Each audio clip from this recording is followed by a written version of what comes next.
അപ്പുറത്ത് പോയിരിക്കുന്നേ. അമ്മ എന്താ എന്നെ ചീത്ത പറയാ, ഏതു നേരവും കൂടെ കൊണ്ട് നടക്കുമെന്ന് പറഞ്ഞു. കണ്ട പെണ്ണുങ്ങളുടെ പിന്നാലെ ഒന്നും അല്ല ഞാൻ നടക്കുന്നത്, എന്റെ ഭാര്യയുടെ പിന്നാലെ അല്ലേ. അത് തെറ്റാന്ന് ഏതമ്മ പറഞ്ഞാലും ഞാൻ സമ്മതിക്കാൻ പോണില്ല. പിന്നെ ആര് പറഞ്ഞാലാടാ നീ സമ്മതിക്കുക? ഭർത്താക്കന്മാരെ ഭാര്യമാരെ സ്നേഹിക്കും, പക്ഷേ ഇതൊക്കെ ഒരു തരം അഭിനയ. നീ സിഗരറ്റ് വലി തുടങ്ങി അല്ലേടാ? ഞാനോ?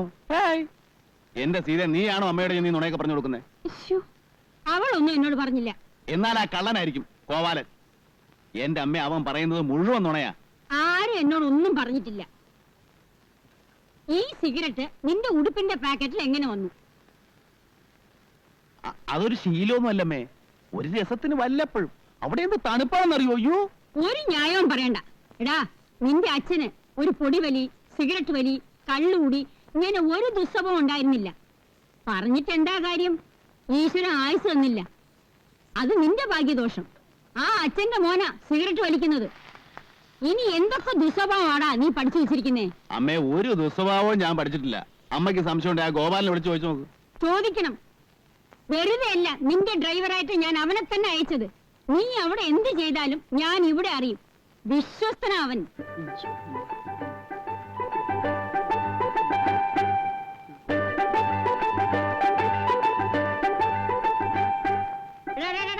നിക്കണവിടെ. എന്തോന്നാടാ എന്നെ കണ്ടോണ്ട് അവിടെ ഒന്ന് പരുങ്ങുന്നു? ഒന്നുമില്ല, കൊച്ചമ്മയ്ക്കൊരു ശല്യാവണ്ടെന്ന് കരുതി പോയതാ. ആ, എനിക്ക് നിന്നോട് ചില കാര്യങ്ങൾ ചോദിക്കാനുണ്ട്. നീ ഇങ്ങോട്ട് കയറിയിരിക്കെ. അയ്യോ, ഞാനിവിടെ നിന്നോളാം. കൊച്ചമ്മയുടെ മുന്നിൽ ഇരിക്കാനുള്ള കുരുത്തക്കേട് ഗോപാലിനില്ലേ?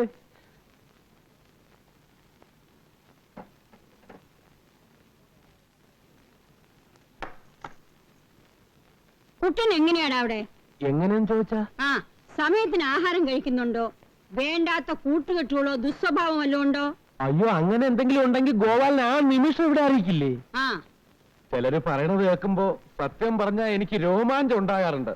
സാറിന് ഇത്രയും നല്ല സ്വഭാവവും പെരുമാറ്റവും ഒക്കെ കിട്ടിയത് സാറിന്റെ അമ്മയുടെ മിടുക്കൊണ്ടാണെന്ന ആളുകൾ പറയണത്. അവനെ ഞാൻ വരച്ച വരയിൽ നിർത്തി വളർത്തിയതാ. ഗോപാലിനറിയോ, 5 വയസ്സിൽ അവന്റെ അച്ഛൻ മരിച്ചതാ. അമ്മയും അച്ഛനുമായിട്ട് ഞാനേ ഉണ്ടായിരുന്നുള്ളൂ. ഇന്ന് വരെ എന്റെ ഒരു വാക്ക് അവൻ മറികടന്നിട്ടില്ല. എന്നാലും നിന്റെ ഒരു കണ്ണ് എപ്പോഴും അവന്റെ അടുത്ത് വേണം. ആ, എപ്പോഴാ ദുർബുദ്ധി തോന്നുന്നു അറിഞ്ഞൂടാ. നീ എപ്പോഴും പിന്നിൽ വേണം. അയ്യോ, എല്ലാ കാര്യത്തിലും ഞാൻ പിന്നിലുണ്ട്. വീട്ടിൽ വരാൻ സമയമില്ലാണ്ട് എന്താടാ കുട്ടൻ ഇത്ര വലിയ ജോലി അവിടെ? ഈ തേയില നുള്ളുന്നതും ചായപ്പൊടി ഉണ്ടാക്കുന്നതും ഒക്കെ അവൻ തന്നെയാ. അത് പിന്നെ നമ്മുടെ കണ്ണ് തെറ്റിയ ഒരു കാര്യവും ശരിയാവില്ല. എപ്പോഴും കൂടെ നിൽക്കണം. അതാണ് എസ്റ്റേറ്റ് ബിസിനസ്. എന്റെ കൊച്ചമ്മ, സത്യം പറയാലോ, സാറ് ജോലി ചെയ്യുന്ന കണ്ടാ കഷ്ടം തോന്നും. പാവം, കാലത്ത് 6 മണിക്ക് ഓരോന്നുമായിട്ട് ഇറങ്ങിക്കഴിഞ്ഞാൽ രാത്രി 8 മണിക്ക് ക്ഷീണിച്ച് അവസനായിട്ടാ വരുന്നത്. അതുവരെ എസ്റ്റേറ്റും ഓഫീസും ജോലിക്കാരുമായിട്ടുള്ള മൽപ്പിടുത്തവും. ഇങ്ങനെ കഷ്ടപ്പെടേണ്ട വല്ല കാര്യമുണ്ടോ അവന്? ഇക്കണ്ട സ്വത്ത് മുഴുവൻ ഇവിടെ കിടക്കുമ്പോ അന്യനാട്ടിൽ ചെന്ന് ചായത്തോട്ടം വാങ്ങിക്കാൻ ഞാൻ പറഞ്ഞു, അല്ലെങ്കിൽ സീത പറഞ്ഞു? ആരും പറഞ്ഞിട്ടില്ലല്ലോ. സമ്പാദിച്ചു കൂട്ടാൻ മക്കളില്ല, പിന്നെ ആർക്ക് വേണ്ടി? എനിക്ക് വേണ്ടിയോ? സീതയ്ക്ക് വേണ്ടിയോ? അവളുടെ കാര്യമാണെങ്കിൽ അതിലേറെ കഷ്ടം. പൂജയും വഴിപാടും വ്രതമായിട്ട് അതെങ്ങനെ? ആര് ചെയ്ത പാവം എന്തോ.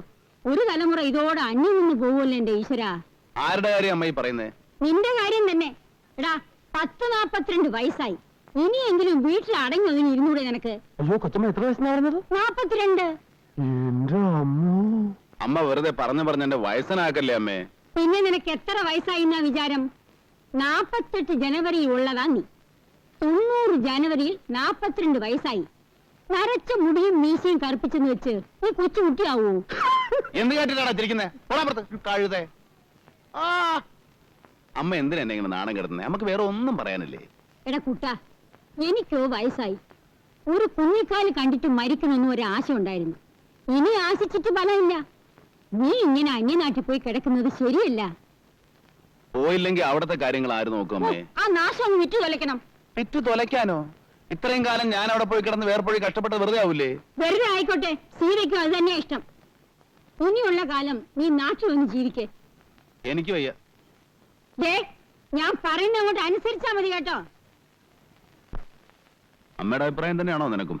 എസ്റ്റേറ്റ് വിൽക്കണോ? ഈ കഷ്ടപ്പാട് കാണുമ്പോ. കഷ്ടപ്പാടൊന്നുമില്ല. 5-6 കൊല്ലം നമ്മുടെ മക്കളെ പോലെ പോറ്റി വളർത്തിയിട്ട് വിറ്റ് കളയാനൊരു മടി. എങ്കിൽ വിൽക്കണ്ട. അതല്ല, വേണ്ടെന്ന് നിനക്ക് തോന്നുകയാണെങ്കിൽ പിന്നെ ഒന്നും ചിന്തിക്കാനില്ല. നിന്റെ ഇഷ്ടമാണ് പ്രധാനം. കുട്ടേട്ടന്റെ ഇഷ്ടം നോക്കിയാ മതി. അപ്പോ കുറച്ചുനാളൂടെ കഴിയട്ടല്ലേ? മതി. എന്നാ നീ അത് അമ്മയൊന്ന് പറഞ്ഞ് മനസ്സിലാക്കും. ഉം. നാളെ ഞാൻ പോയാലോ എന്ന് ആലോചിക്കുക. ഓഫീസിൽ തീരാത്ത പണിയുണ്ട്. ജോലി ഉണ്ടെങ്കിൽ പൊയ്ക്കോളൂ. ഉം. നാളെ മുതൽ ടൗൺ ഹാളിൽ ഗീതയജ്ഞം ആരംഭിക്കുക. 2 ആഴ്ച നോയമ്പ് നോക്കണമെന്ന് കരുതിയതാ, അതും മുടങ്ങി. ആ, ഇനി എപ്പോഴാ വരുന്നേ? എന്താ ഇപ്രാവശ്യം വരുമ്പോ ഒരിടത്ത് പോണോന്ന് അച്ഛൻ വന്നപ്പോ പറഞ്ഞിരുന്നു. എവിടെ? തൃശ്ശൂർ ഒരു നാട്ടുവൈദ്യനുണ്ടത്രേ. നമ്മൾ 2 ആളും കൂടെ ഒന്ന് ചെന്ന് കാണണമെന്ന് രാധ അച്ഛനെ എഴുതി അറിയിച്ചതാ. ഫലിക്കുന്ന മരുന്നാ. ഒക്കെ വെറുതെ ഓരോ കേട്ടുകേഴ്വിയാണെന്നേ. എന്തെല്ലാം മരുന്നുകൾ കഴിച്ചു. നമുക്ക് യോഗമില്ല.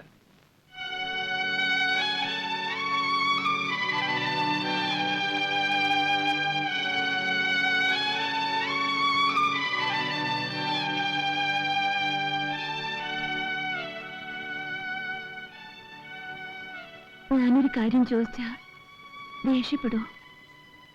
പറയ്.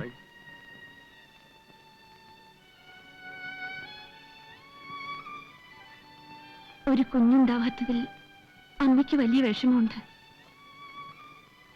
അമ്മ ഒരു കാര്യം എന്നോട് സൂചിപ്പിച്ചു. ആലോചിച്ച് നോക്കിയപ്പോ അതിൽ തെറ്റൊന്നുമില്ല. എനിക്ക് സന്തോഷമേ ഉള്ളൂ. വളച്ചേട്ടത് കാര്യം പറയ്. കുട്ടികൾ ഉണ്ടാവുമെന്നുണ്ടെങ്കിൽ ഒരു ഒരു ഒരു ബന്ധം കൂടി ആവുന്നതിൽ എനിക്ക് വിരോധമില്ല. നിനക്ക് എങ്ങനെ മനസ്സ് വന്ന് സീത ഇത് പറയാൻ? വേറൊരു സ്ത്രീയെ അങ്ങനെ നമുക്ക് കുട്ടികൾ ഉണ്ടാവണ്ട. നിനക്ക് ഞാനും, എനിക്ക് നീ. അത് മതി.